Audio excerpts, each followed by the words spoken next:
And we're live, episode 4 of the Post Republic. I'm Adrian here with Tyler and Silas. How you guys doing today? Horrible. Oh no. Perfectly No, I'm white pilled. White pilled AF. good. Yes. Good.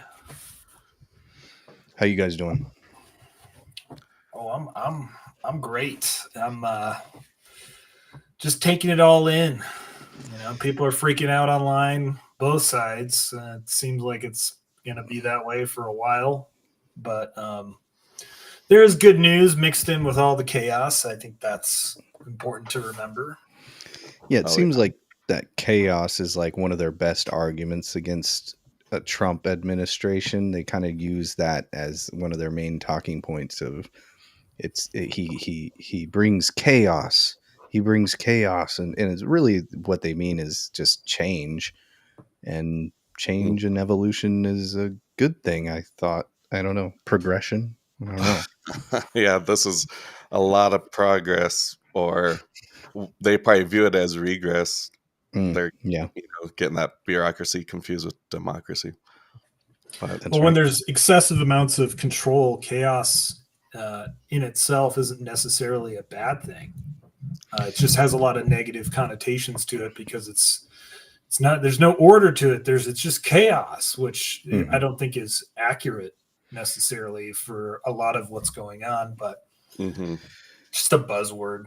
Well, I think it's interesting though. It's smart because most people don't like change or are resistant to change in their personal lives. But at the same time, I think 80-20 people really, an overwhelming majority of people really want to see change in the government. But change does kind of hurt. It stings, and it's unpredictable and mysterious and possibly dangerous. So do we have a rundown of stories? What's going on? I haven't been paying as close attention. Please fill me in. This is kind of a worldwide perspective of some events happening, but the hotel horror stories and a missing student. There's reports of disturbing incidents at hotels alongside an unfolding timeline of a student's disappearance. Where's that? Konaki. So I think it's this little rundown doesn't actually say exactly where this is, but it seems Japanese or Korean. So it's kind of a breaking story. So I think that one's a little developing. Yeah. The U.S. budget deficit hits record 1.1 trillion, even though Doge is at work. This is according to Bloomberg. It's coupled with a 5 trillion stock market wipeout. So who knows what that really means in the short and long term. But I think that deficit will be going down pretty fast now. North Sea cargo ship fire and collision. In the North Sea, there's a cargo ship that went ablaze after separating from the Stena Immaculate. The Independent reports the captain, revealed to be Russian, has been arrested.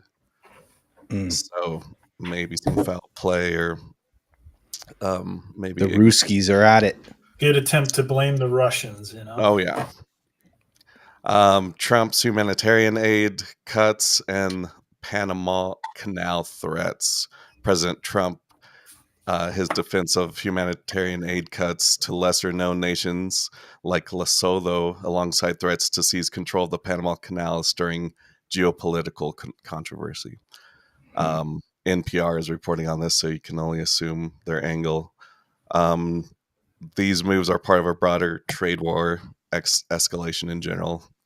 I think it's, in my opinion, Trump testing alliances and seeing the response of, are you really an ally, or are you going to come back at the United States with threats and, making things worse. And then power banks are banned on Singapore Airlines because I guess more and more of them are catching fire. Seems like something you could weaponize. You could turn into an IED or something. Oh yeah, seemed like Yeah, an you easy- definitely don't want to buy a power pack made in Israel these days. I mean, those guys out of control.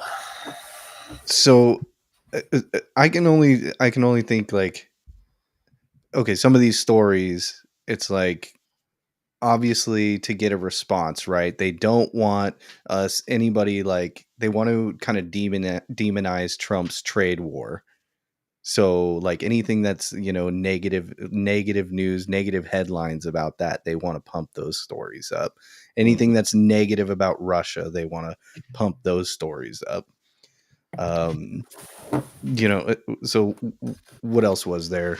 Well, the budget deficit, you said it was 1.1 trillion for 2025, and they said that was a record high, right? Yeah. And that was according to Bloomberg. Well, I just looked that up on Grok for 2024. What was the budget deficit? And it looks like it was 1.8 trillion. Which, when I heard that 1.1, I was like, that doesn't seem like. Seems low. Now, I don't know if they're doing some funny math here, saying based on increases. I have no idea what the calculation is, but I found that to be interesting. If they're using the same math, they're wrong. They might be using different math to calculate it. But Well, Trump is walking on such a tightrope. He is really playing with fire, and I mean that's very, that's just what he does.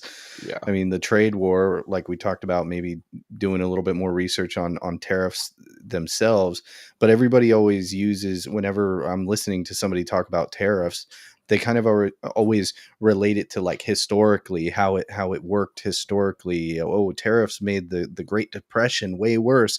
And I'm thinking, is it proper reasoning to compare the situation now that we have versus the same situation that happened in, say, 1930s?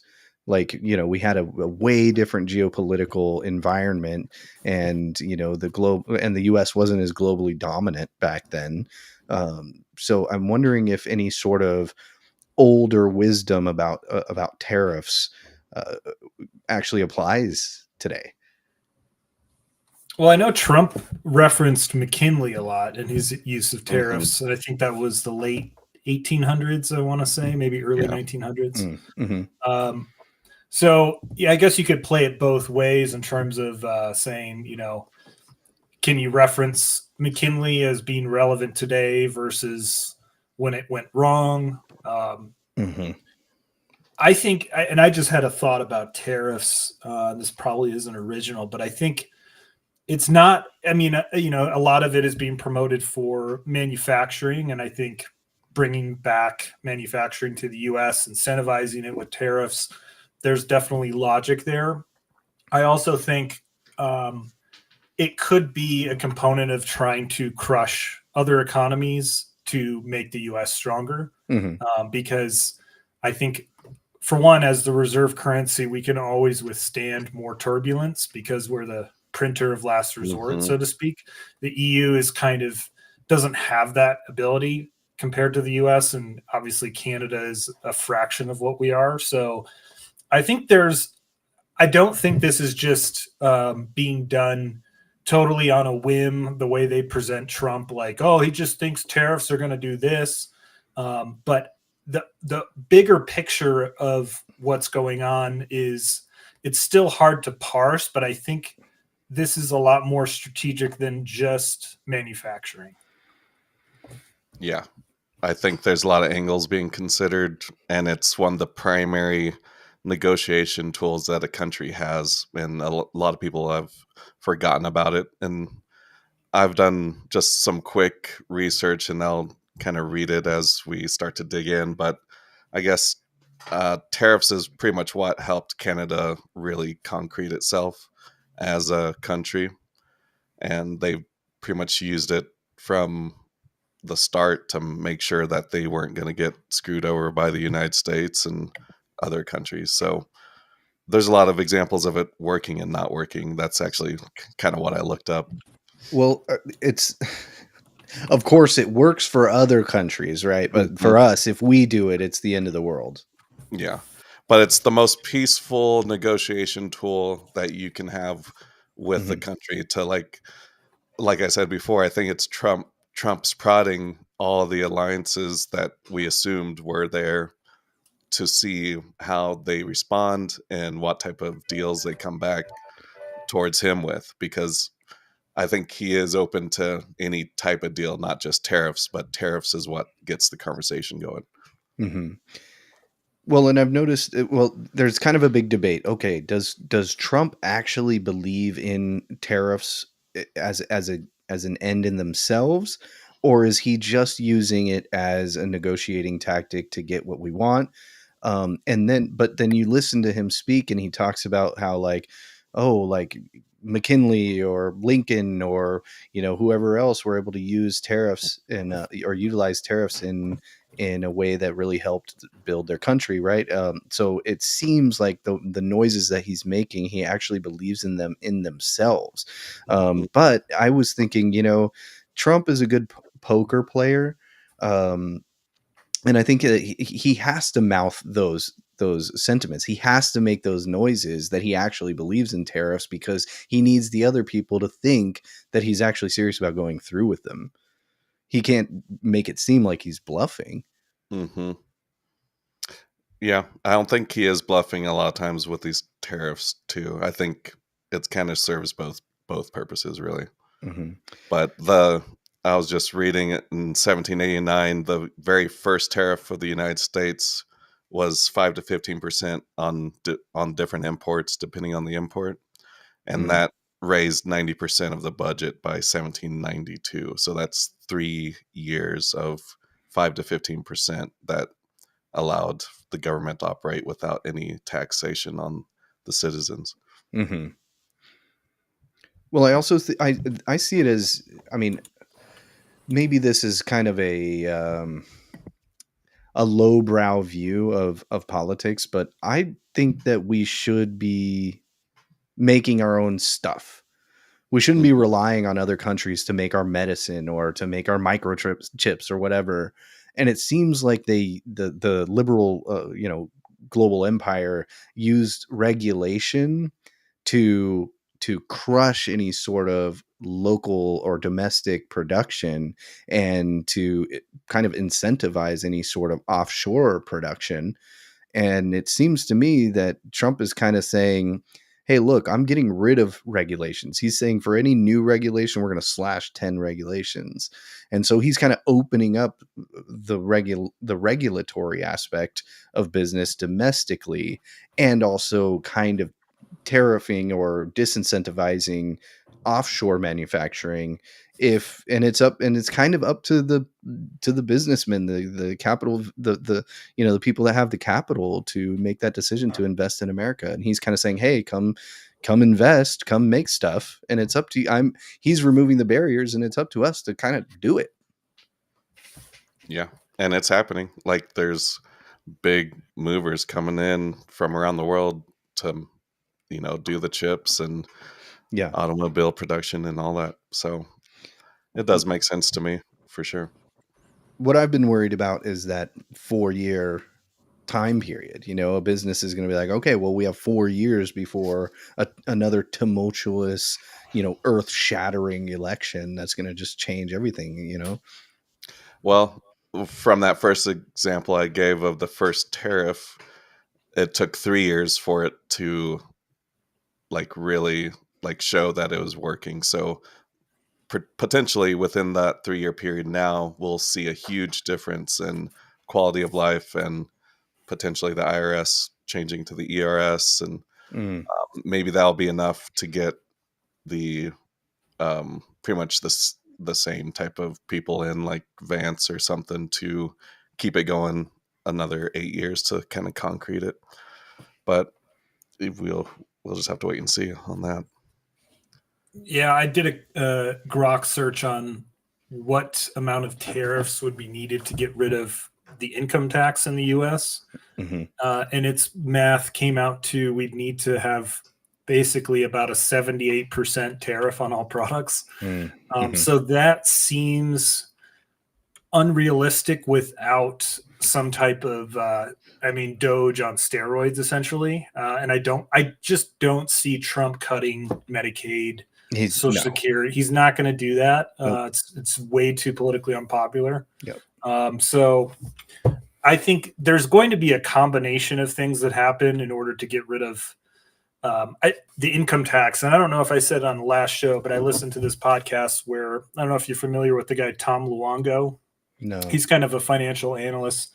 And he brought up an idea that's being tossed around that would basically allow people to use the equity in their homes to invest in bonds. And so you wouldn't need, I don't think it would create any necessarily like liability per se, but it would allow you to counterbalance the amount you owe in income tax in terms of the value of your home.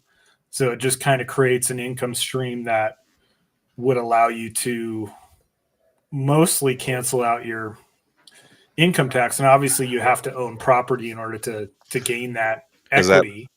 Is that because bonds are not taxed?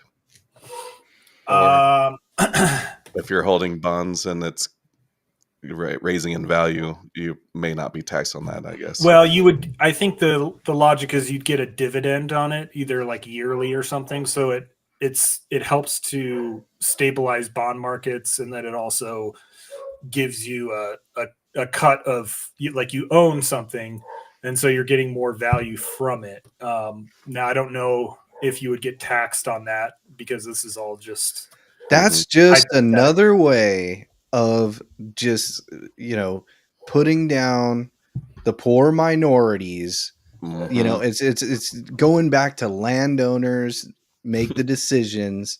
I mean, that's really what they're trying to do, is just bring us back into Jim Crow. I mean, actually, no, not even. We're trying to go past Jim Crow. We want to go back to slavery. These Republicans. Yep. So only landowners, only people that own assets can get the tax incentive, right? That was the idea, yeah. What a white supremacist policy. I personally think, I don't see this happening, but I would love for Trump or the government in general to ban foreign investment in terms of real estate. I don't think, if you're not a citizen, you shouldn't be buying property here.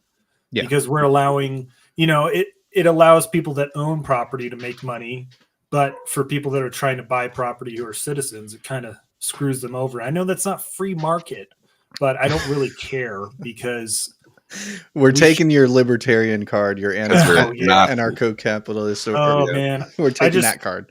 I troll libertarians on X now. It's kind of a pastime. It works, right? Because their arguments better than them. They know them themselves, being somebody who was in that world, in that, in that mindset, in that worldview or whatever, that world, so you're probably able to take them down pretty easily. Yeah. I mean, a lot of it is based on an idealistic view of the world. And it's also doesn't take into account the fact that sometimes you have to take care of the people closest to you versus just allowing the line to go up as high as it can without any consideration of what that does locally. So a lot of libertarian philosophy doesn't take that into account. Yeah. Mm-hmm.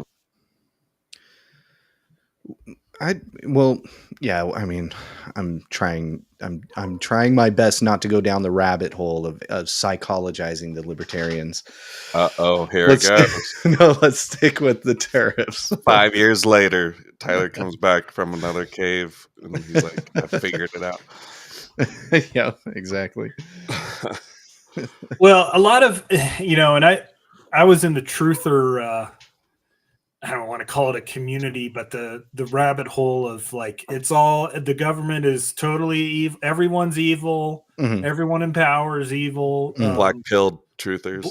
Black-pilled truthers is a very easy route to take, because you never invested in anything. You never put your stake into any person or Mhm. position other than just saying it's all fake and gay Mhm. and it's all Israel and the Jews, it's all the Illuminati, it's all one Yeah. group.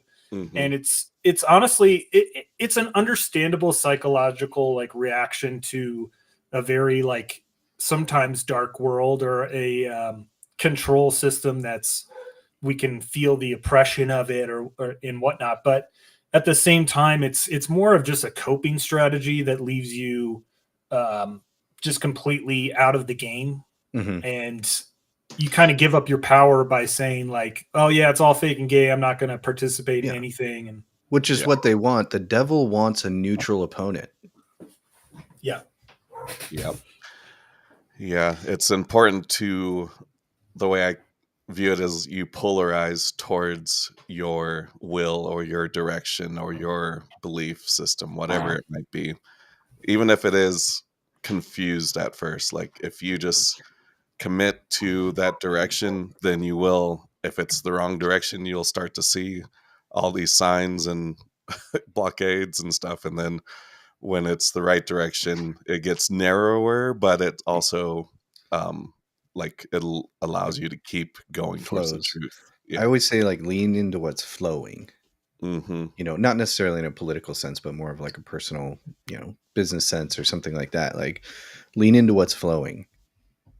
Don't fucking, spend your life, swimming up the river against the current. Yep. Well, I guess we'll see when it comes to the tariffs. We're going to see. I kind of get the feeling that, well, another point I wanted to make on the tariffs real quick, because this is definitely not I'm not an economist in any way whatsoever. I don't know about this stuff, but I've been studying it a little bit. And one of the other things that is worth taking into consideration is the difference between a tariff and a reciprocal tariff. So a reciprocal tariff is saying like, hey, you're tariffing us 750% or whatever, like India does on some of our cars or whatever. Mm-hmm. That's so lopsided that it just doesn't make sense. So, Trump is kind of suggesting reciprocal tariffs. So saying Mm-hmm. like, hey, you're not treating us right, or you've been taking advantage of us for a long time. You've been charging us more tariffs than we charge to you. So we're just going to pump those numbers up unless there's something else in it for us. Does that make sense? Is there a distinction there? Do you think that's worthwhile? Yeah. I think it works in a lot of different ways. Like it gives them the proper feedback of what they've been doing to the United States. And, sometimes that is like with Canada, the reciprocal tariff went on top of the original 25% tariff he already had. Oh, I Um, see. so that's why it went up to 50 for a little, like a day or two. I And see. that's what scared them is like the reciprocal tariffs on top of the already proposed tariffs or already in place tariffs. Is it possible to reduce politics to just a more simple, like just a simple mindset of like fairness or whatever? So it's just kind of like Trump is saying, hey, you guys are taking advantage of us. We're not about it anymore, and we're going to change our stance. And if you tariff us, we're going to tariff you back. Mm-hmm. I feel like, is it possible that politics could be that simple, or is it just our brains? We just have to like overcomplicate everything. I mean, I know it's complicated and nuanced, but maybe some things are simple. That's like I think it actually relates more to the economics, which is a political thing, Hmm. in with a nation working with another nation. Hmm. But yeah, it just creates a level diplomacy playing field too. When your economics are they have an equalization or like a fair trade type Hmm. of deal started, Hmm. and then that way, like from there, like obviously a lot of these places that are tariffing over hundreds of percentages, they'll either come down or just take the hit, and they'll build up their country, build like Hmm. instead of importing whatever good it was, Hmm. so I think it benefits both sides with the reciprocal tariffing. Like if it's a product they really don't need, then they can just start to build it themselves or get it elsewhere if they really need to. Well, I'm kind of a minimalist, and I just in my head I'm like, okay, Americans, if you don't get your cheap electronics and your new TV and like stuff like that, like as long as you have food, can we just like start with the eggs first? Can we just start with like reducing like the cost of food? Can we just focus on making our own food first? Like, like okay, you need air to breathe first as a priority. You need water Yeah, second so as a priority. get rid of the chemtrails first, is what you're saying. Yeah, exactly. We need to start. I don't know. Well, China, it's tough though because China actually can pollute our atmosphere by us not regulating them. So it does kind of create like because a lot of our pollution. I remember a long time ago before I ever paid attention to politics. My friend Jack, he told me, I was like, why? I went back to California after like 10 years, and I was like, why is it so smoggy here? What the hell is going on? And he's like, actually, that's pollution from China. And I was like, no way. And everybody was like, no way, you're crazy, Jack. Crazy conspiracy, Jack. Always listening to Fox News or Alex Jones. And I remember looking into it and I was like, yeah, actually, that's actual pollution that comes over from China because they have literally zero regulations on, how much coal that they burn, their energy production and stuff like that. And that's why the whole Paris Climate Accord thing was such a scam, because it basically limits us, and all we do is pretty much create or produce like the cleanest energy on the planet, whereas like it allows China and whoever else to just have literally no regulations on their energy production, which destroys the environment. And that creates like a problem for us. I don't want to sound like a neocon. I'm feeling a little bit neocon-y today. So, but it's like, okay, we kind of need to tell them to fucking stop it because it actually does affect us, So it's like something that is crossing over that imaginary line of our borders, and it's like it kind of complicates the situation a little bit. I don't know. I'm also sounding like a lib too, so but I'm okay. I'm going to take this angle. Well, climate change is real. Go ahead, Adrian. Yeah. Well, this kind of gets to the larger point of what you're saying about tariffs and Trump. Is his like MO is basically to try to actually level the playing field when it comes to how the U.S. negotiates with trade, with the military, with anything really. And people freak out about that because they're so used to the U.S. just being kind of cucked to some extent by other NATO countries, by trade, by everything else. Yeah. And so by taking a more nationalistic stance, it's controversial. And you look at Canada and their new Mark Carney, the new Prime Minister of Canada, he's wanting to do net zero all the way. And so is a lot of Europe. They want to just make it all green and pretty much do degrowth so that they don't have much of an economy. And so if you have somebody like Trump come in and say, no, we're not going to participate in the Paris Climate Agreement, we're not going to prioritize this stuff, we don't think it's valuable to our national interest, it almost calls their bluff even more. And it's the same thing with NATO because, hey, we're all in it together, but you're paying for most of it. But if you don't participate, then we're doubly fucked because not only do we not have you helping to fund this and participate in it, but we are handicapping ourselves on the global stage. So we have a de-cuckening going on with Trump, and all of the other cucks are just so like, but cucking's good. What do you mean? And Trump's like, no, I just want to do my wife and not have anybody watch. Okay. So he is using tariffs to negotiate things that are like beyond money, like the fentanyl. That's the reason border he security put tariffs on. So he could use it potentially to make China regulate their pollution more. That is bleeding into the United States. So it is like a negotiation tool for everything rather than just economics and fair trade. And let's be honest, the current climate change agenda it clearly doesn't take into account China and India and all these other countries. Like That's what I'm saying. some of the biggest emitters, like we can look at videos of India and be like, yeah, that's not an environmental centric place right now. Neither is China. So if we're not holding everyone accountable, then it's literally, I can't see it any other way as just a tactic to screw over Western countries. Like To kneecap Western countries, us specifically, the US specifically. right. And you know, I remember doing some research, and I think that the United States contributes like something like 13% of global emissions. That's and China and India and some of these developing nations, you know, they make up huge majorities, you know, or way bigger percentages.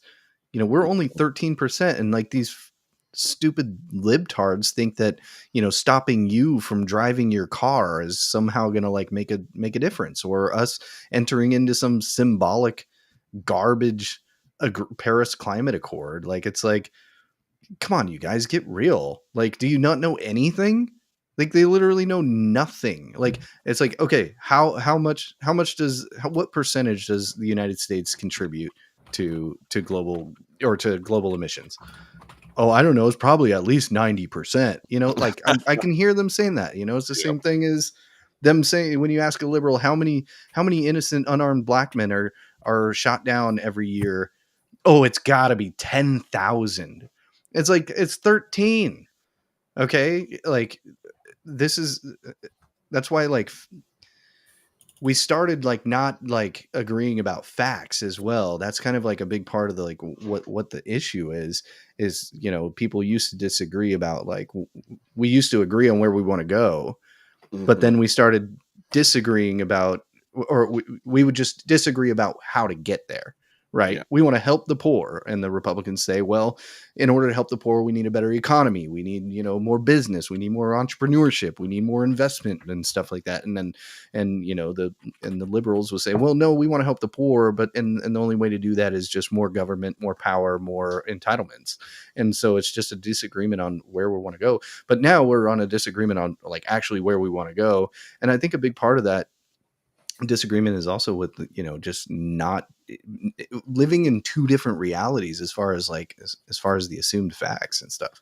Yeah, that reminds me of Scott Adams, the Dilbert cartoon guy. He has a saying about how there's two movies going on with each major event, and I think a primary recent example is Zelensky going to the White House, where one movie is saying like, this is awesome, calling this guy out who's just scamming all this money and creating a war. And then the other movie is like, this is horrible. This is so bad. America is just a joke. And we disgrace this Winston Churchill of the modern age. And you're just like, how do you, converge those realities in any way? And I at this point, I think we just have to almost embrace the fact that we can't. Yeah. And no matter if, like Trump said during his inauguration, his like State of the Union, even though it wasn't that, address to Congress, where he said, I could cure a disease, I could do anything, and they would still not stand and clap because they can't have me be the guy that does it. And they're only damaging themselves when they do that. I don't want to. I don't want to dislodge the conversation if we were, but so if you had something to say, Silas, go ahead. It just shows they're not actually for unity. Yeah. Yeah. Well, and you know, I mean, this is a whole nother rabbit hole of just like, what are they going to do? And I remember hearing or seeing a post, I think I sent it to you guys, of a mutual friend that's like talking about, like, it posted like a Bernie Sanders clip. He's like, this is how a president should sound. This is what a real president sounds like, and stuff like that. And kind of like going on about it and being frustrated that like they lost. And I want to,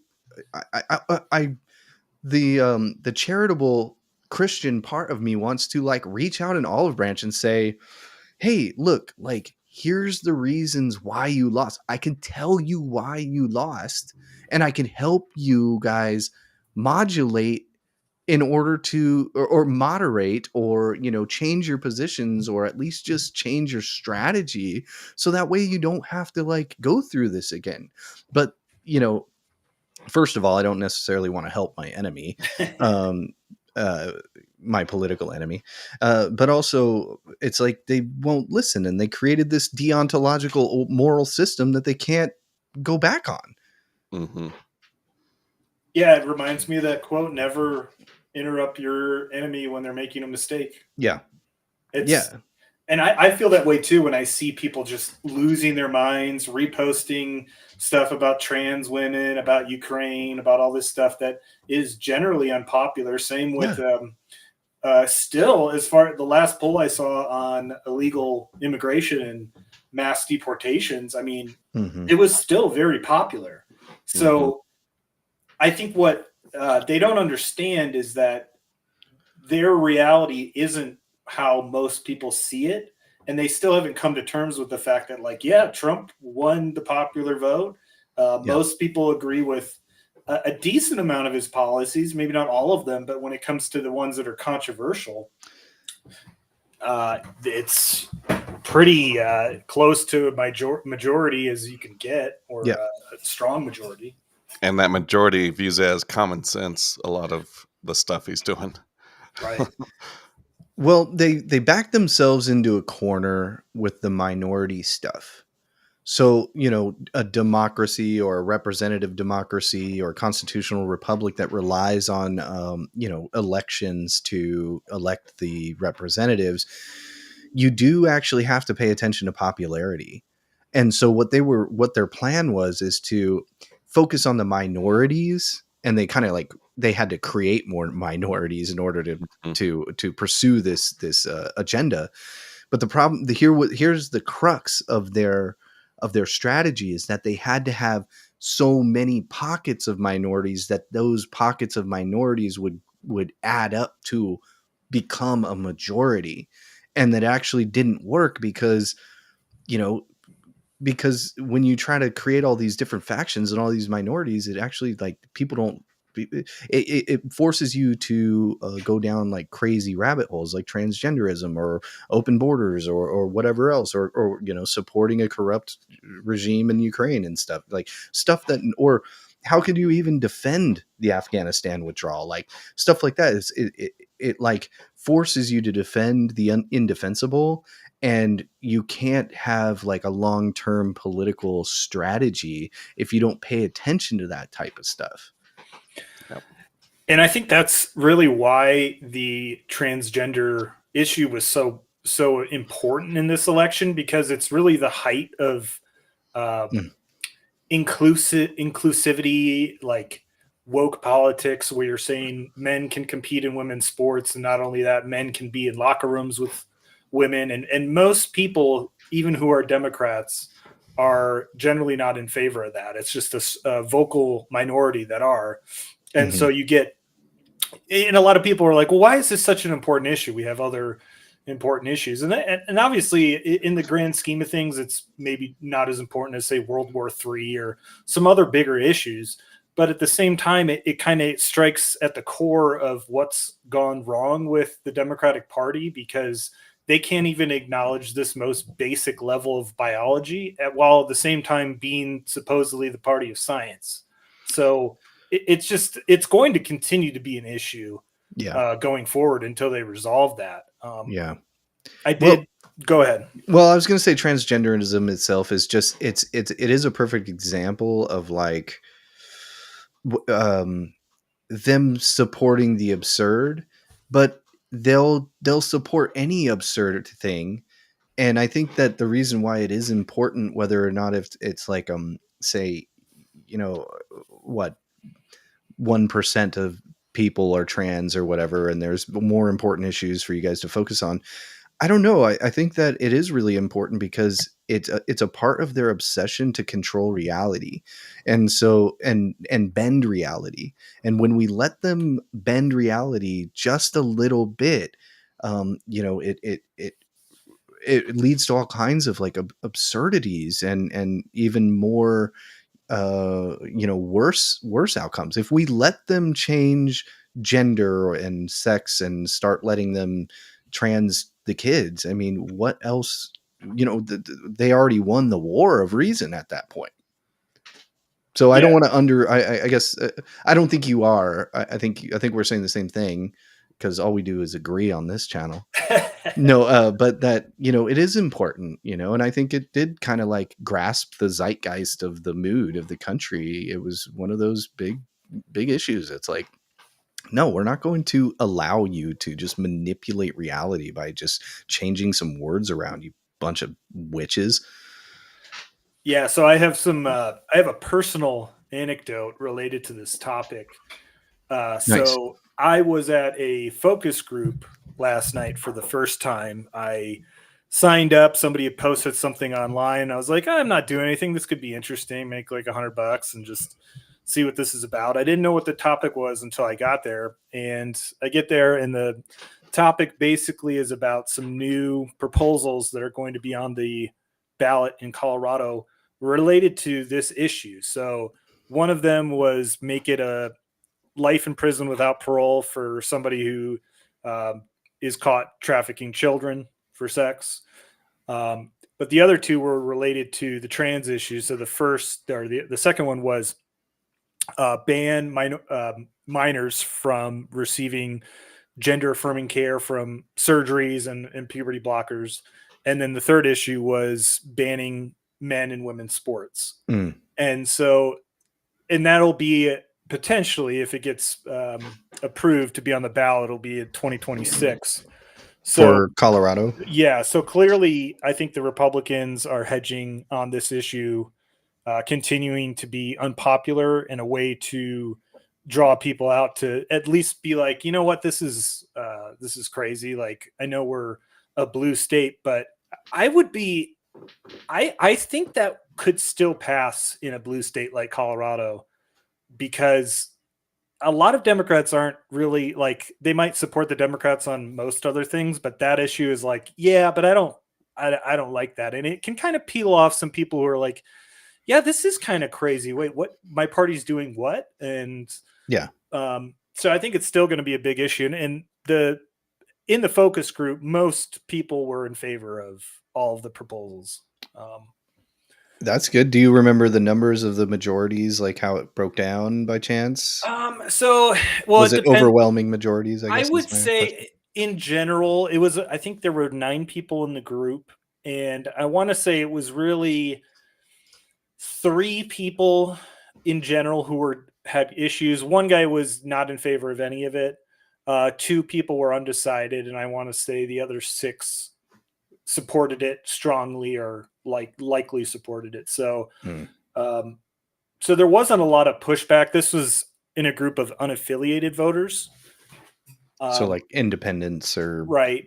Yeah. But generally I feel like unaffiliated still kind of leans more towards the right at this point, because it's almost people that are like, yeah, I don't want to identify as a Republican, but I don't agree with the Democrats. Yeah.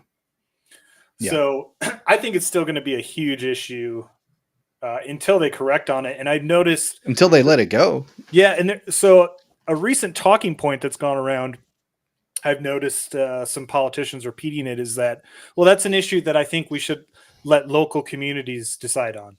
They kind of want to sidestep the issue and just say, Gavin Newsom brought it up. Yeah. That's actually smart politics. I mean, it's the best line that they can walk on it to kind of avoid the question. Like, we're not going to come out gung ho in favor of this. Yeah. Even though we voted in the Senate and House, I think, against the men and women's sports bill unanimously as Democrats, but publicly how their rhetoric is going to go, they're going to try to downplay it and not really answer the question because it's obviously unpopular for them. And you got to pay attention to those popular things. I mean, you might not like it. You might hate it. You might fight it. You might deny it. But that is how that's the rules of the game. Right. You know, you can't just play a video game and then complain about the rules or whatever. I don't like the rules either. I borderline loathe democracy. I hate the system that we're in. And hate the system. Exactly. Like, This is how we got in this place in the first place. And democracy is so hackable. I mean, human beings are so hackable and manipulatable. All you have to do, literally all I have to do I might do this as just a fun experiment, is just go out there and be like, I'm for the people, and I'm going to run for office, and I'm just going to say, I'm for the people. I'm going to help the poor people. Like, you could just go out there and literally say that, and people will be like, I like what he's for the people.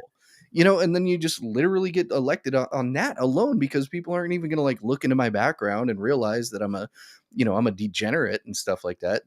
And I could just basically like rise to power just by saying what you want to hear.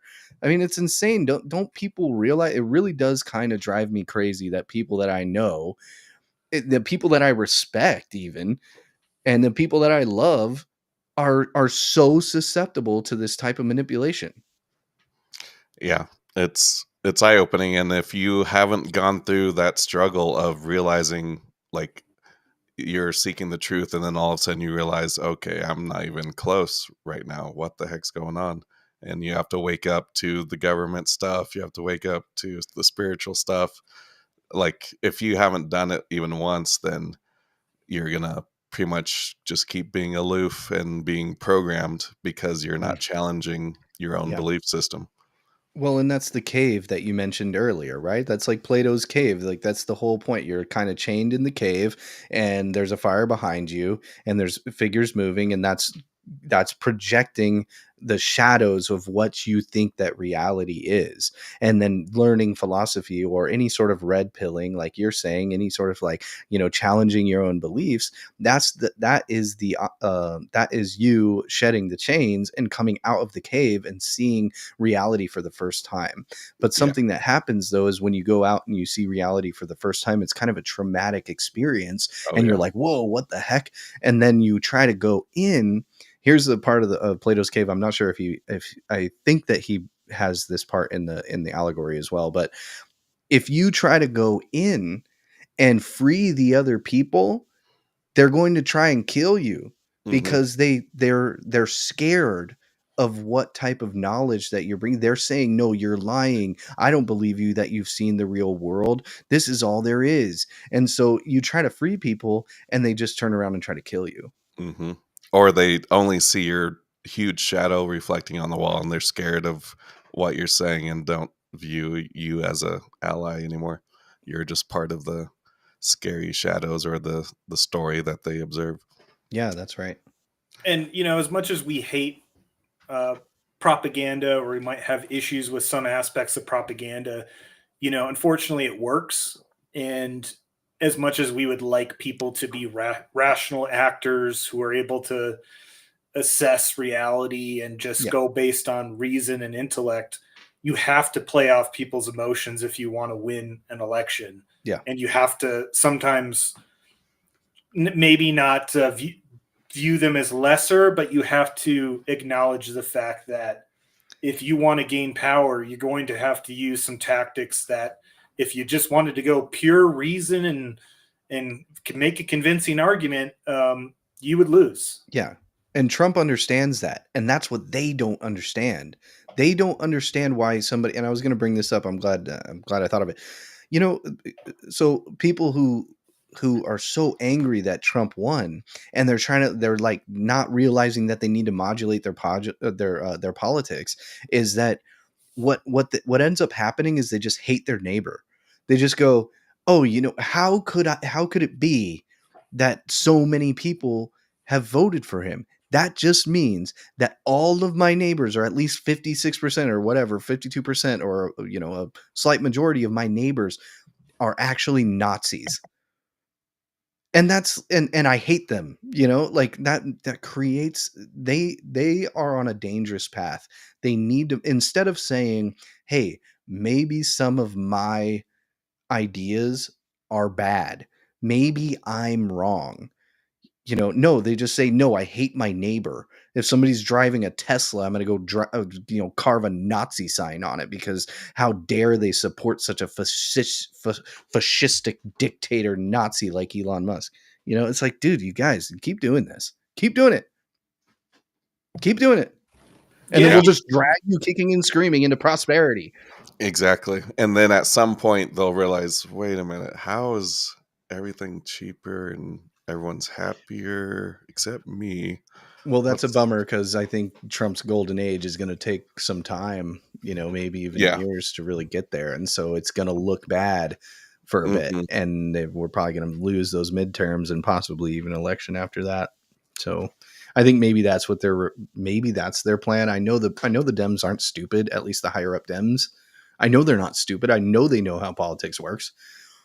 So I wonder what their play. I keep wondering what their fucking play is because, excuse my language, but. Well, I do want to play off of this a clip. I really hope that the Democrats follow this Australian politician's playbook because well, maybe I don't hope that they do because I think it's really just a winning strategy. And is Australia? Is it still a prison colony? I mean, it looks like it's still a prison colony. Yeah, basically. I mean, they certainly proved it during COVID. Sorry, but the view there. I hope that I really hope they don't follow this guy's line of speaking because it's going to win.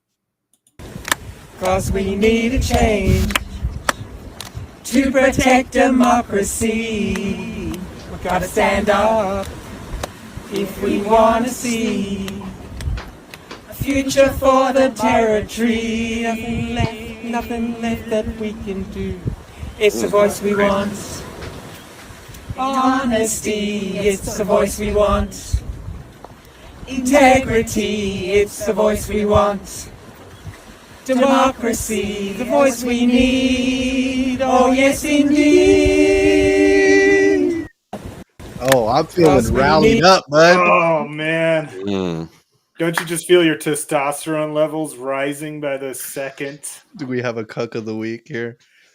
Cuck of the week. I need gender-affirming care after that. I need more testosterone in my system. Yeah, I think I need bigger balls after that. I might... Oh my god. This guy's balls are sucked up into his body. Oh. That's just that's kind of Australia and Canada at this point. Is it really? Just totally cucked, man. It's who's the guy sad. though? Is that somebody? Let's see, who was it? I didn't even get his name. I mean, it was so Scott something. He's an independent. This is the independent party in Australia? Oh my god. The fuck you talking about? Keep singing. Keep fucking trying to cast your spells. You see how their spells have no magic anymore? Democracy. I have another I do have another clip of them singing. I'm like, please keep singing here. Let's watch this one. This one plays into some of the science type stuff. They had a rally, Stand Up for Science, in Washington DC. Huge turnout. And they have a new LARP. Actually, this is their new LARP that they're attempting. It's their new civil rights movement right here. It's a little bit longer. It's 4 minutes. But I think there's some gold in here. Can you guys hear it? Now, guys, yep. I started at the National Institutes of Health 3 years ago.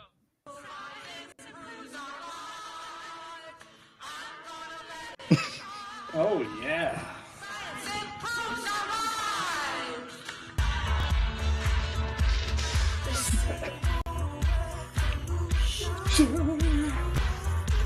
The energy is back, baby. The energy in the Democratic Party is back. And they got a random Ukraine flag there. What does that have to do with science? We talk about the biolabs?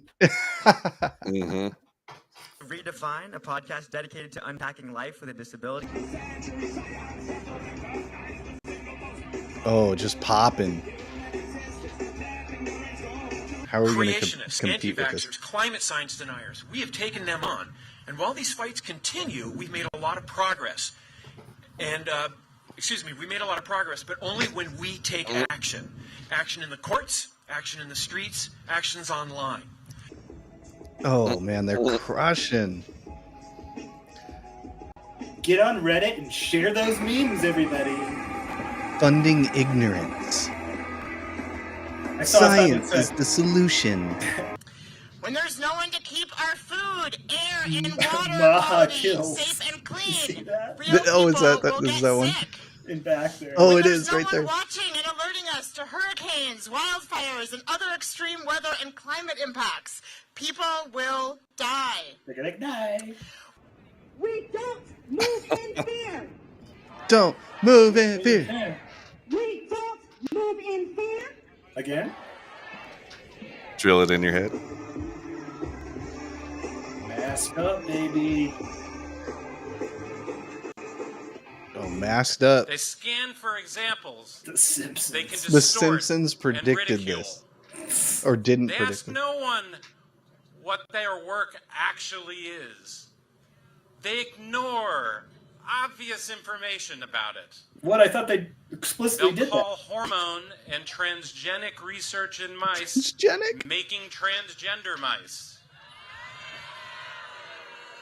Bunch of idiots. that. System of a Down, let's go. Dicks. What did it say? It Dicks said, love Doge. oh yeah, you got to get both sides. Dicks love dough. Kim Jong-un, yeah. New York. Okay, now we're in New York. What is that? Woman? What is that? Oh yeah, here's the NIH part. Hands off my We're bureaucracy. really opposed to the defunding of our science institutions. We both work as physicians, and when we don't have really good science, our patients suffer. We also feel like our daughters suffer. We need science for them to grow This healthy guy's and got strong. kids. They want a technocracy of science. And that's what Elon represents. I don't know what the problem is. Oh my god. There's so much amazing research out there that's trying to increase access to much life-saving care, and I'm Much really, life-saving really care. concerned that the funding cuts, Life-affirming the care. chilling effect that it's having on researchers and physicians is really going to rip our access away, and it's going to have tremendously negative consequences for our community. RBR. So these are the same people that deny that, you know, life begins at conception, which is a scientific fact. These are the same people that deny that a man, or, you know, think that a man can become a woman. These are the same people that also support funding the funding that created COVID and basically launched a worldwide pandemic. And they have literally no self-reflection.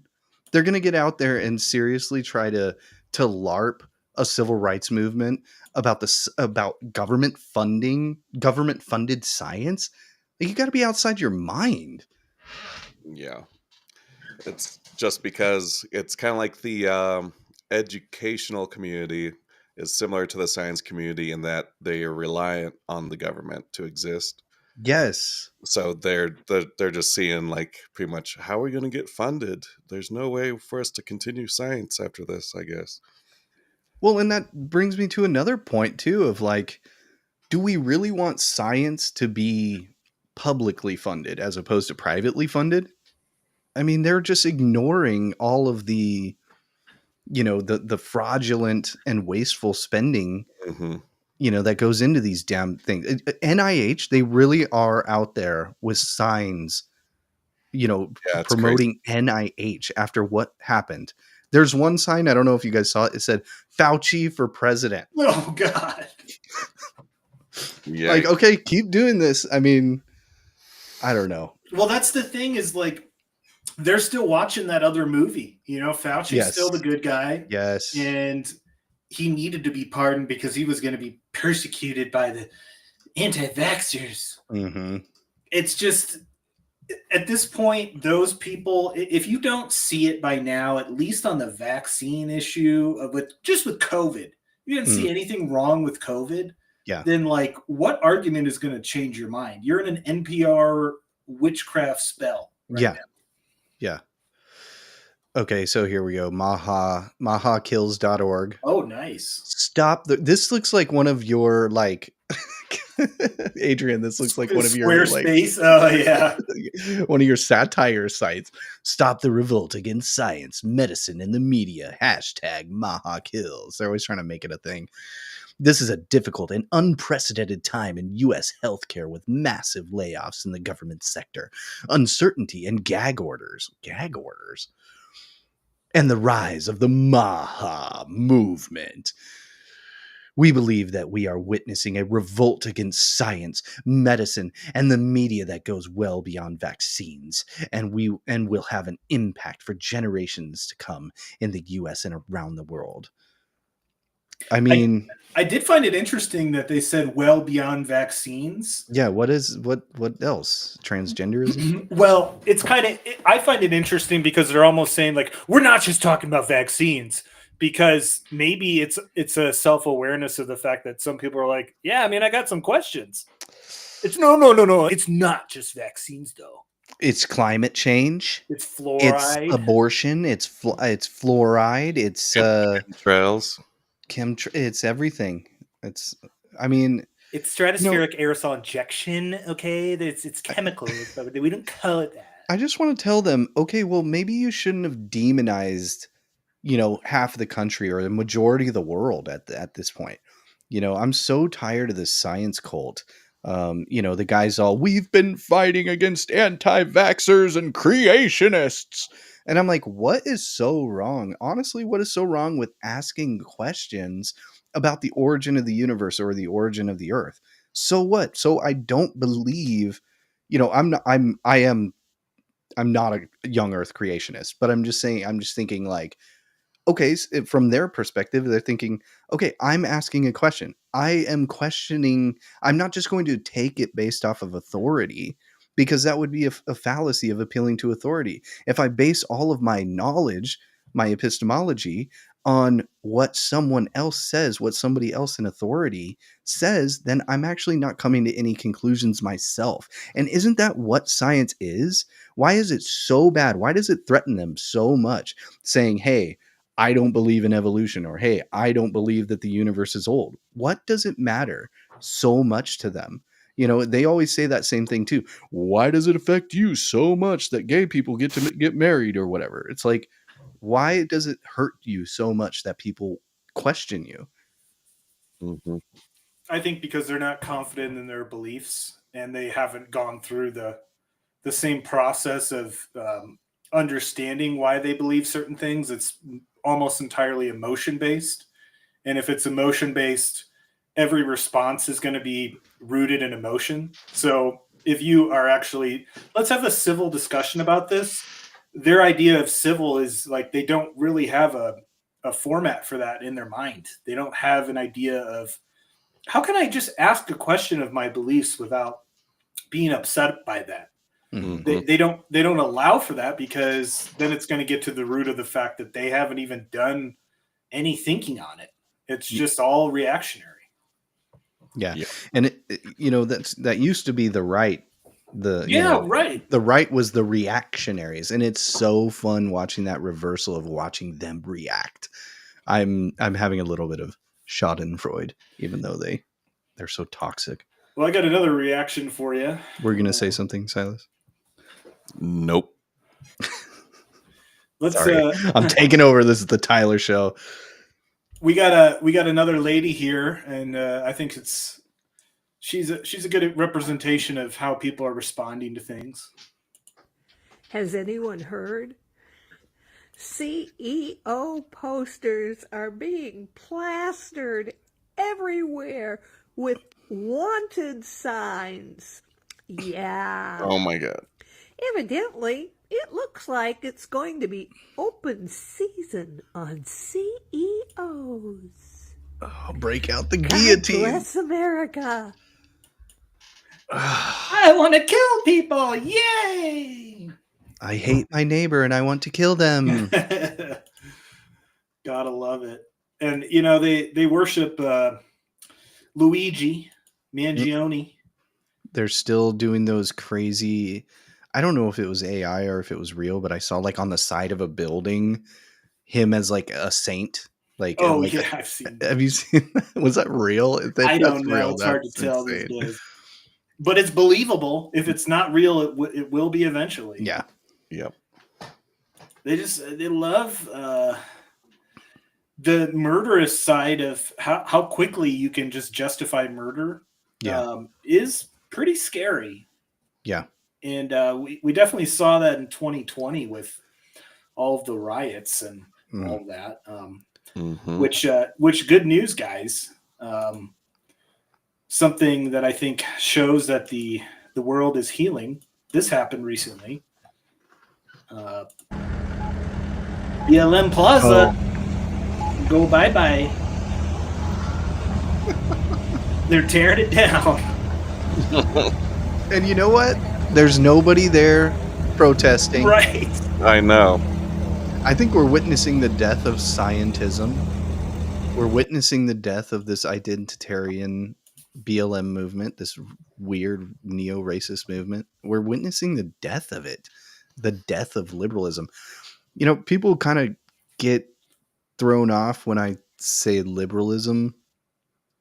And you know what I mean? Like they're liberals. That's what they've called themselves, but they're actually not like liberals, you know? So it's like kind of like a weird inversion. Cultism. Yeah. Should I stop? Should we try to like reclaim the word, or should I stop calling them liberals? Well, I think classical liberalism definitely has value, and I don't think the modern left really encapsulates that anymore. Yeah. But there are people that make the argument this was the ultimate outcome of allowing free exchange of ideas on this level without having some guardrails on it, and just saying, oh yeah, you can make an argument about anything, and that's how we got to postmodernism. That's how we got to all the absurdist ideas that we have now. So if they're still kind of the grandchildren of liberalism in a way, but it's how the worst outcome of it, I guess you could say. And I still think there are valuable things from the Enlightenment and certain classical liberal ideas, but like which ones though? Well, I guess free speech to some extent, but there comes a cost with certain ideas being. I think the issue became what was promoted from an institutional level at the universities, and not. It really didn't. It didn't really. On that level, it wasn't truly, in my opinion, free speech. So, I think. The free exchange of ideas, in a sense, it's a good idea, but as we can see, if you don't have the guardrails, which maybe classical liberalism lacks, then you're allowed to use words like minor attracted person and other crazy ass shit. Well, I think some of the classical liberals wouldn't have been as free speech as we are. I think that free speech kind of got hijacked a little bit, especially the founders and the way that they envisioned free speech. I really don't think that they envisioned like drag queen story hour and pride parades down Main Street and stuff like that, and also like a satanic statues in the Capitol building, or Satanism as some sort of protected by the Constitution as freedom of religion. I really don't think that they would have thought that. And so at some point there's going to be some sort of limits, and somebody's got to impose them, and looks like that's kind of happening naturally. Yeah, I think there's an interesting thing about liberalism in particular, because it tolerates all kinds of ideologies, and so that allows all the ideologies to infiltrate and do things with liberalism as like their proxy, basically. So, their mask. Right. So that, I think that's pretty much what's happened in multiple ways, and I think multiple groups use it as a mask, and so it seems like a big movement for a while, and then it's so contradicting upon itself that it has to have some sort of reset or another political party kind of putting it in its place type of thing. Well, I think generally leftist movements have used things like classical liberalism or the civil rights movement almost as a Trojan horse to get in a bunch of stuff that people don't necessarily want. And they use, these on its surface level, good sounding arguments to justify certain things, and what the progression of the ACLU into what they've become. And it's like, oh, you don't like civil liberties? And I'm like, well, you motherfuckers didn't stand up for any of that shit during COVID. You're clearly a political operation just to be mobilized by Democrats for whatever, drag queen, illegal immigrant issue that you're wanting to foist upon us. And that is ultimately the biggest issue, I think, with classical liberalism, is it didn't have those guardrails. But like you said, the founders, it was kind of unspoken, or even it was spoken, that we were a Christian nation. That was the guardrail, right? Yeah. The Constitution was written for a moral and religious people. That's kind of, I think it's John Adams has said it, or possibly Jefferson. I'll need to fact check it, but that's kind of the sentiment. That was the sentiment. That wasn't like a fringe minority view. And this country was started by religious zealots that were fleeing persecution. Right. The Pilgrims and the Puritans. So let's see who said.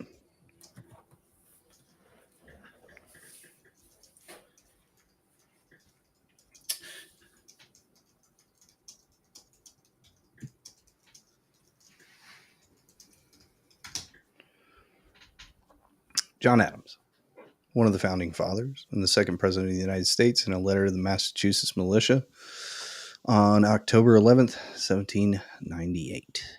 Here's the full quote, if you guys are interested.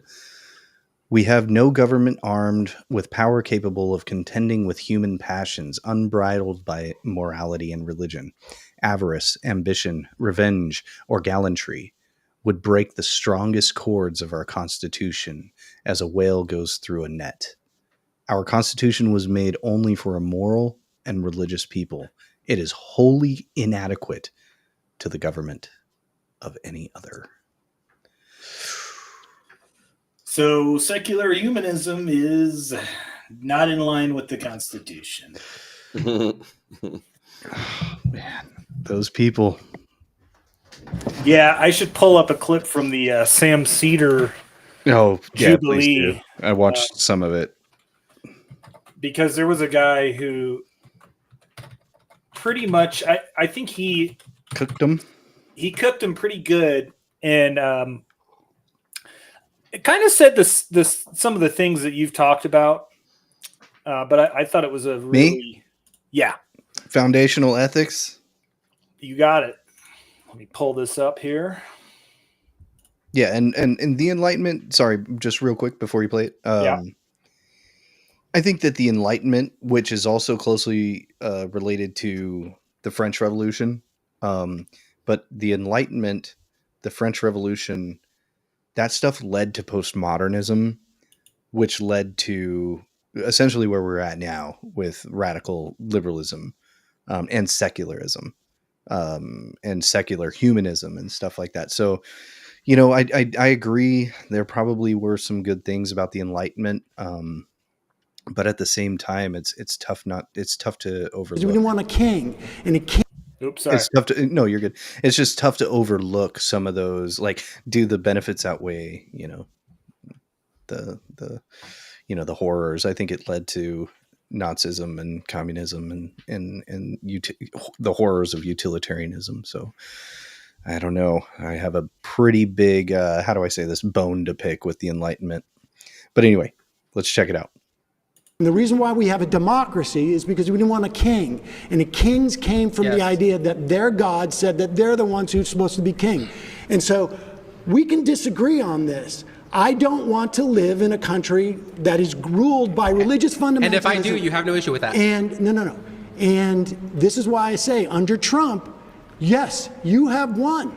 Yes. You have a Only bunch male of and Christian. female. You're right. You have a You Christian won. nationalist, Yes, and which is necessary. And so I concede the point that under Trump, your Christian nationalism has gained an advantage Yes. under this. Sorry, we're going to And have so more I'm- kids. We're going to have less abortions. We're going to have more family. We're going to have stable family households. Sorry about better Trans education. people, gay people should be outlawed. They should be straight. They should be straight. Women should be secondary to their husbands. Women should submit right? to the husbands. Women that doesn't should mean they. submit to the That doesn't mean they are husbands. slaves. Right, it doesn't no, mean they are. no, I It means understand. they are I protected. understand. You Okay, got let a me ask you then. Let me ask you. No. Should I women want be you- drafted? listen, Should women be drafted? Listen, I think If they're equal, should they be drafted? I think this is the vision that you have, and I think Trump supports it. Yes. I think the Christian nationalists he has throughout his government are all going to work towards your vision. Yes. And my hope is that when people look at this, they say, hey, wait a second. I don't want my life to be dictated by the notion of a Christian nationalist By prescription. truth and reality. Now, you may win out.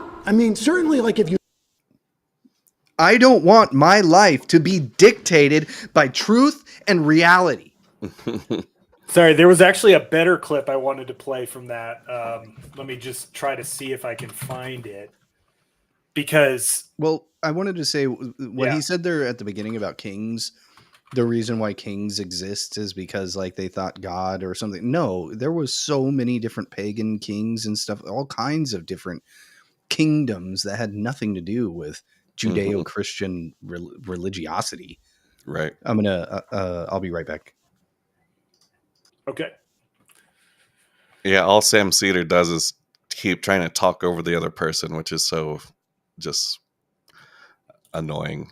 Like when you're trying to actually observe a debate, you know? Yeah, he's a bit of a sophist. He likes to railroad people. Mm-hmm. Let me see if I can find this other clip here. It's so hard. That's not it. It's just the people that disagreed with that guy and agreed with Sam Cedar. That was their clip. Mm-hmm. Now I'm Right. trying to find The other reality of that try to event. put in Sam Cedar Jubilee cooked. Cooked.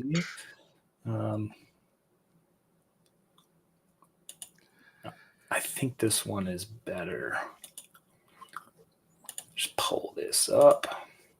Yeah, I feel like that Surrounded show would do better if they had a few more rules or like guidelines that allow actual conversation back and forth instead of them talking over each other. Yeah, I think they think it makes for better TV or something to have people Yeah. yelling. Like Piers Morgan likes to have four people yelling at once. Pretty much, yeah. What were you guys saying? I was just saying that if Surrounded had an actual moderator that would let one person talk, make their point, and then switch to the other person, I think it would be an even better programming. But they like the dramatic talking, The over drama, each other. Let me see if this is. I think this is a better one. Fundamentalist aspect. Yeah. Are you an atheist? I'm a Reformed Jew. I don't have a strong belief in the existence of God, but I don't think that religion in and of itself is bad. Okay, so what's wrong with religious fundamentalists? So like when you said trans rights and women's rights or something like that? Well, the problem I have with religious fundamentalists, and really more, I guess it's really theocrats, Okay. is that they want to impose their morality that comes from their religion on the rest of us, and I don't. But morality, from your view, is going to be a preference, right? It's not morality; it's a preference. What's So morality without a foundation is going to reduce you to a preference. Well, I have a foundation for my morality. Which is what? It's a humanist vision of what basically creates as little suffering as possible for as many people. Okay, so you're like a consequentialist, utilitarian. I don't really bother myself with being a consequentialist or a utilitarian. It's always going to reduce you to a preference. So if you say that killing is wrong and I say it's right, you would really have no contention with that. Well, no, I don't base my understanding of civil society on religion. And so we have a civil society. Okay. We have Question. laws that we have decided as a society in a Yes. democratic way. And for Perfect. some people, it's okay for it to be informed by their religion. That's okay. Okay, perfect. So if tomorrow society comes together and we say, hey, trans folks don't deserve rights, you would be okay with that? No, I would be against it, but I mean, it would be It would be morally right under your not view. morally right. No. I'm Okay. not talking about morals. Okay, here. so here's where I'm getting to, right? Religious foundations provide an ethical framework for one to live their life off I of. believe you can have an ethical framework without and religion. if we take the leftist view to its logical tail end, to its extreme view, you have low reproductive birth rates, you have a reproductive dead end, so two men together can't reproduce unless they have to take from a healthy straight couple. Religion provides this foundation where you do prioritize the nuclear family. So do you have a problem with gay people being married? It's not that I have a problem, I just don't see a justification for why they ought to be gay outside of it just feels good.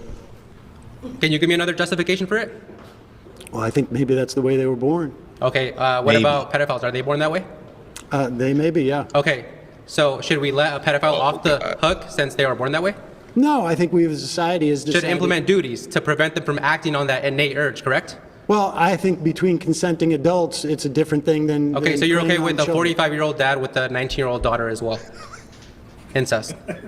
No. If they consent, you're okay with that? No, I think society has also determined that it's like it's not beneficial. Right, there's for- duties and obligations that we have, so religion provides those duties. Mm-mm, Life isn't no. about Well, but freedom also and I can- exercising what you want. I mean, well, you want to impose your religious doctrine No, on me, because and I you just don't want admitted that. you just admitted we need duties. We have responsibility as a society to keep us functioning, to keep us thriving. Your leftist view, the liberal view, doesn't provide anything besides it just makes me feel good. Religion does. So what's your argument? What's my argument as to why I don't want You have no your contention. religion to? Well, because first of all, I don't think that you have the right to corner what God is telling us is right or wrong. And there are differences between religions. And so my argument is, like you're not going to keep halal or kosher, right? I mean, I don't believe that someone has a Struggling. corner on religious truth. And the reason why we have a democracy is because we didn't want a king. And the kings came from the Yes. idea that their God said that they're the ones who's supposed to be king. Not and right. so Not true. we Not can true. disagree on Incorrect. this. I don't want to live in a country that is ruled by religious fundamentalism. And if I do, you have no issue with that. And no. And Well, that kind of overlaps with Blended. the last clip there. Yep. I have thoughts, but I'll let you guys. No, you go ahead.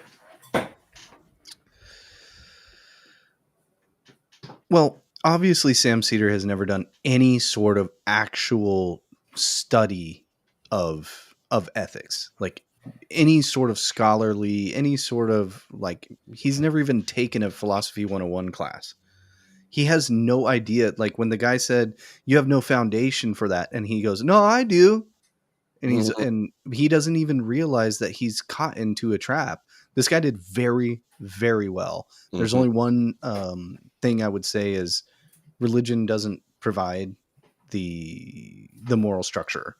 It's just the fact that a creator God exists. That's where the structure comes from. That's where the moral laws come from. It doesn't come from religion. And I think he should have pushed or maybe used that language instead of like religion provides that framework. But he cooked them. Sam Cedar is an idiot. He doesn't understand the first like thing about philosophy and foundational ethics. And he's even like, I don't have the time to bother with consequentialism or utilitarianism. He's just like, you can tell he doesn't know what to say. And so he's Or just what those really are. yeah, well, yeah, exactly. Oh, that's a amazing clip, and I hope it went viral for everybody to see, because most people don't understand what consequentialist ethics are, or utilitarian ethics are, or foundational ethics are. Yeah, and that's really ultimately what led me to a belief in a higher creator, like a creator God, is because I believe Nietzsche when he said that, if there is no God, there is no such thing as right and wrong. There is no such thing as good and evil. It's just a perception. We're just bugs on a rock in a void. We're just we're just moist robots. We're just monkeys essentially, and we just kind of invent it as we go along. And if we just invent it as we go along, then it changes. And if it changes, then it's not objective. And if it's not objective, then it's subjective. And if there is no objective morality, then it's subjective morality. And if that's the case, then there is really no morality. They just kind of make it up. Yeah. You can tell he didn't have a foundation when he was asked to define, like, where does your morality come from? What is your system? It comes from the Humanist Manifesto. Okay, well, what if I don't sign on? Yeah. And it's unfortunate because I think both paths, like if you study the Bible and get an objective view of morality through that lens, that's great and that guides you. But also, if you are truly honest with yourself and go the subjective morality path, you'll come to similar realizations. And like if you follow your gut feeling and all this stuff, you have an inner compass that will guide you towards that same morality. That's not on, instead of it being on paper, you actually experience what that is. So yeah, that just tells you that he hasn't explored either way enough to get those grounds, because he's only listening to any sort of content that confirms his own preconceived, or his own philosophical presuppositions. It's what he already believes. He only consumes content that confirms what he already believes, as opposed to listening to, if Cedar was smart, he would listen to people like William Lane Craig, or, people like John Lennox, or, people that disagree, even like Buckley, like William F. Buckley, some sort of like conservative thinkers and stuff like that, as opposed to, or another one would be like Michael Oakeshott. So he's not doing himself any favors, especially if he's going to go into a debate, by not knowing what the other people actually think and what they actually believe. Well, I think that gets back to our point about how leftists tend to operate, is they don't like to listen to the opposite point of view. Yeah. Because once you do, and if you're honest about it, it's not to say you're going to necessarily switch, but a lot of people who are open to different ideas end up believing that they're full of shit. Yeah, and the atheists and the secularists, they fucked up because they were leaning on people like Christopher Hitchens, who got absolutely cooked by Dr. William Lane Craig in one of the greatest debates ever. And I highly suggest watching it. I'll send you a link. I don't know if maybe you've seen it before, but I'll send you a link. He got cooked, just absolutely demolished. And then also they were leaning on, and Hitchens passed away. And so they were leaning on his rhetoric and his witty quips and stuff like that. And they were also leaning on, people like Sam Harris, who just absolutely had a complete existential breakdown. He's lost all credibility. They were leaning on people like that, and Dawkins. They were leaning on Dawkins as well. And they couldn't lean on Nietzsche or any of the hardcore atheists, because the hardcore atheists say, no, yeah, like morality is an illusion, so you should just do whatever you want. So like Nietzsche or the Marquis de Sade, or going into like Sartre and Derrida and stuff, they just say, all these words, all these words, that these moral terms are just like claims to power to control you and oppress you, and you should do whatever feels good. It leads into like extreme hedonism. And so they were leaning on these people. And now the new generation of atheists and secular humanists, they literally have no arguments, especially because they're allergic to listening to their opposition, which I can totally empathize with. But the problem is they fucked up, and they didn't realize that we weren't going to lay down and take it. And so the Christians have been working extremely hard in sharpening their own arguments and listening to the opposition. And these atheists and secular humanists, they are losing. Yep. That's why they have mental breakdowns on the daily with all these different issues, because they're being faced with a reality they're not allowing themselves to understand or comprehend. And going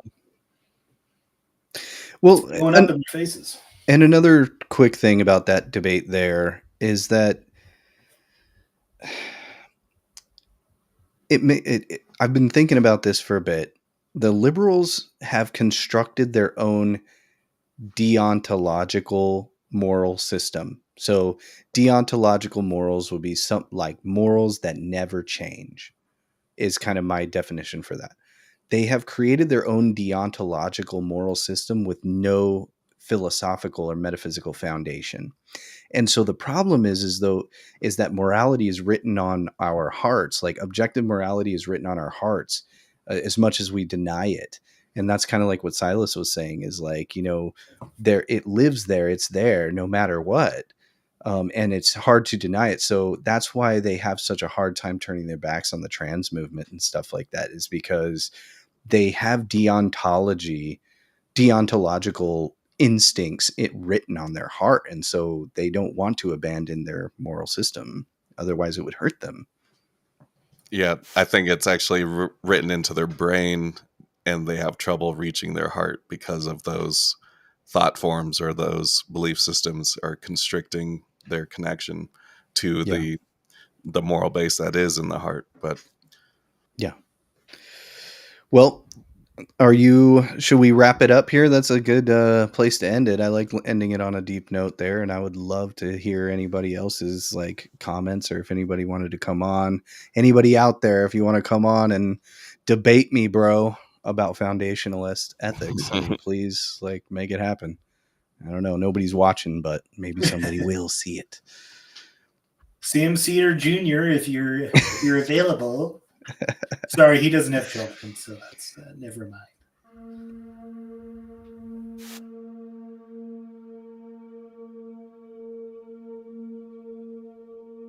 What is wrong? There's only you and the universe. You, but the you in universe.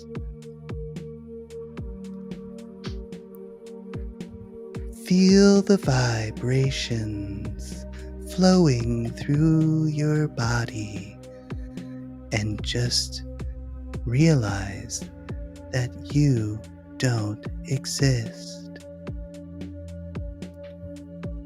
You are a spirit trying to escape the corporeal world. You are.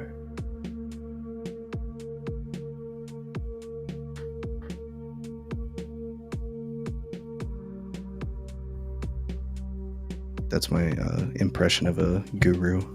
Yep, that was perfect. I'm going to start a cult. a satirical cult. It's good. It's a joke, guys. Satiricalcult.com. That's our sponsor today. Founded by Tyler just now. Maha kills. Woo! So, I guess that wraps up another episode. That's right. Same time next week. Should work. Until next time, guys. Onwards and upwards.